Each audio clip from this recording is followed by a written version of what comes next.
Hey there, Melissa. So I got some notes here, and I'm going to do a little summary for you. So the first thing that we talked about was the progress you've made on this F chord, and then playing Feeling Groovy. So the thing about the C chord, you want to really cue on the ring finger going over for the F chord. So the ring's here. Just imagine that finger going over. This finger will fall into place. Just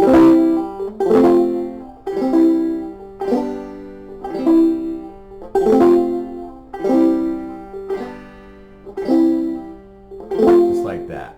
Now the other thing that we talked about was going from the F chord to the D minor chord, right? And that's that circular motion where the ring finger hops over to the second string, and these two fingers that were here just migrate to there. So watch these two fingers as I move. See how they just go there? And if I rotate this guy out of the way, then there's room for those. And that's a very, very common move in banjo. So one of the things you can do is to go from F to D minor to C back to F, and then F, D minor, C, and F. Okay? Now the other one that comes up a lot is D minor to C. Now that's a little more complicated, but in this particular case the ring finger goes to the second string. See that? Because these fingers are already in place for the minor chord. Okay? Right, so there it is. So this is F to D minor, the rotational one where the ring hops over, and then this is C to D minor. So C, these two fingers are already more or less in place. This one just has to move over and slide up, and the ring finger has to hop over. But what I focus on is, first and foremost, is those two fingers. And eventually that finger just kind of follows suit, and you get that nice open D minor chord, which is very nice.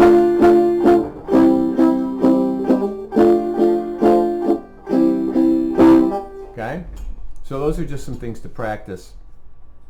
There is a song that you could try to apply this to. It's Shady Grove. Shady Grove, you're my little love.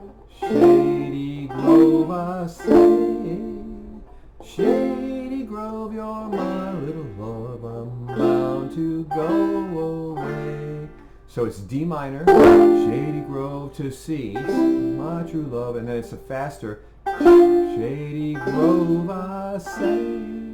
Then it goes to an F chord, Shady Grove to a C chord, and then D minor, C, D minor. Okay? So I think if you just jot those down on a piece of paper, you could try doing that. Nice little song. So let me pause for a second here.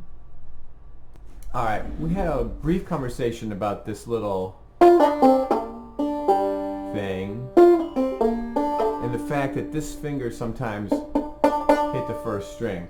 So the key on that is to try to get this finger rotated just a little, this finger rotated from, you don't want to be here, you want to be more like that, and then reach.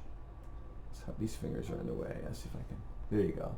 So you see how that finger is not squared up, it's actually on a pretty acute angle, right? So then that gives you room for that pull off.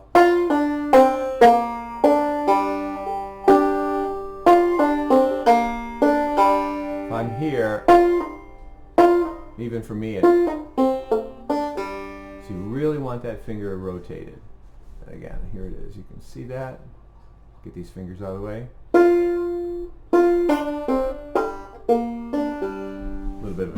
version for me to show you, but that's basically the move. So remember to rotate that.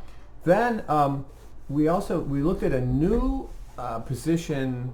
It's not totally new because we did for that ending bit, but this is a slightly new because we're going to go 11-9 on the Foggy Mountain roll. So 2 1 2 1 5 2 1 5, and I'm at 11 and 9.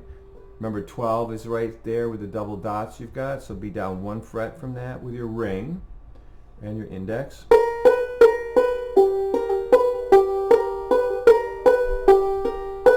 Then the third time, you're going to modify the last 4 notes of the roll and go 5, 2, 3, 1, string-wise. 5th string, 2nd, 3rd, 1st. So it's really a thumb, index, thumb, middle, but it starts on the 5th string, and you're in a D7 shape. Remember D7? But you're at 9 and 8.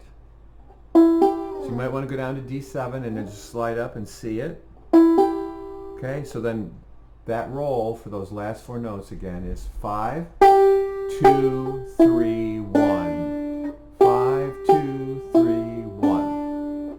So that third roll pattern would be 5, 2, 3, 1. So you want to be able to get from this to this. Now you have a little bit of time, so the first finger is the most important, is to get the index there. 5, 2, 3, 1. And if you're a little bit sort of do it in sequence of 5, 2, 3, 1, that's fine for right now. Eventually it'll just be, you'll just go naturally to that position.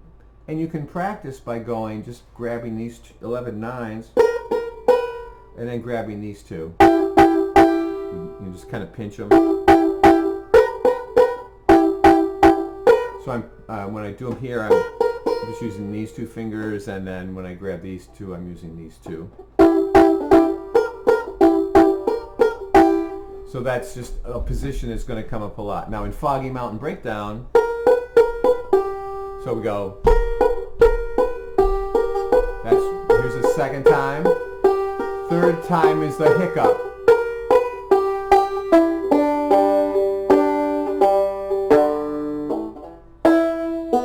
And then you're back into the rest of the song. Okay, so that's that.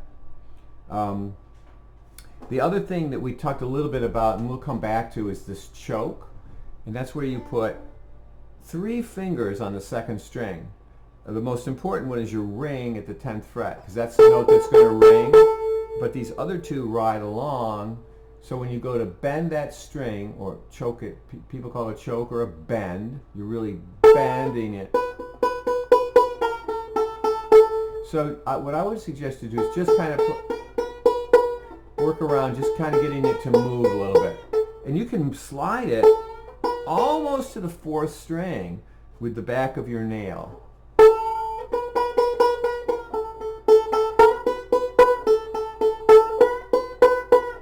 So you're creating a new note by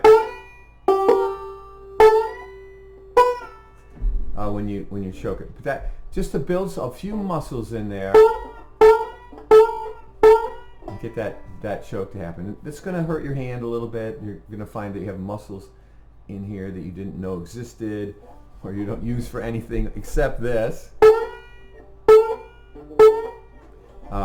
So yeah, so I think that's everything we covered. I'm going to send you the chord book and a notation for the Foggy Mountain up the neck, so you'll have that as well. So good luck, and I'll see you next week.